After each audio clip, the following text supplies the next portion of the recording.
중국의 사상가 노자는 도덕경에서 물처럼 사는 인생이 가장 아름답다고 했습니다. 우리가 물처럼 살려면 물이 지니고 있는 특성을 알고 우리 삶에 적용할 수 있어야 합니다. 그러면 물이 우리 인생에 주는 교훈은 무엇일까요? 첫째, 물은 우리에게 유연함을 가르쳐 줍니다.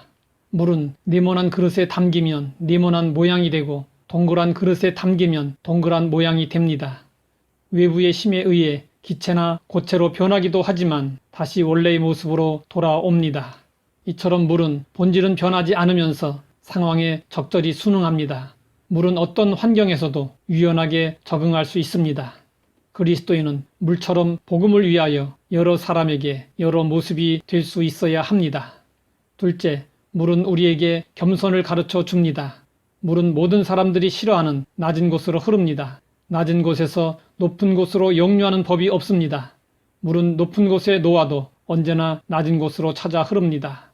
물은 항상 겸손하게 낮은 곳에 머물러 있습니다. 예수님은 물처럼 사는 인생의 본을 보여주셨습니다.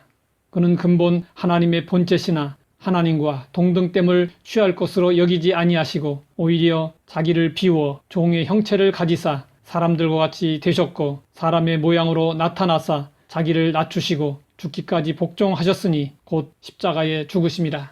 그리스도인은 물처럼 겸손해야 합니다. 셋째, 물은 우리에게 연합을 가르쳐 줍니다. 물은 일단 만나면 하나로 뭉쳐집니다. 시내와 시내가 만나면 그 순간 충돌이 일어나지만 잠시 후면 서로를 받아들이고 잠잠해집니다. 물은 뭉칠수록 강력한 시너지 효과를 나타냅니다. 계곡의 물이 한번 용트림하면 바위를 부수고 산을 넘어뜨립니다. 거세게 타오르는 불도 간단히 꺼뜨립니다. 그리스도인은 주 안에서 하나입니다. 한 피바다 한 몸 이룬 형제여 자매입니다. 물처럼 뭉치고 또 뭉쳐서 이 땅에 하나님의 나라를 이루고 세워야 합니다. 넷째, 물은 우리에게 남을 위한 삶을 가르쳐 줍니다. 물은 고리진 곳을 따라 흐르며 식물들을 자라게 하고 목마른 동물들의 갈증을 해소시켜 줍니다. 메말라 죽어가던 들풀도 물이 흐르면 살아납니다. 황량한 벌판도 물이 흐르면 꽃동산으로 변화됩니다. 물은 만물의 생명에 혜택을 줍니다. 가는 곳마다 살리는 역사를 일으킵니다. 그리스도의 생명을 가진 그리스도인들은 그 생명을 가지고 물처럼 남을 위해 살아야 합니다.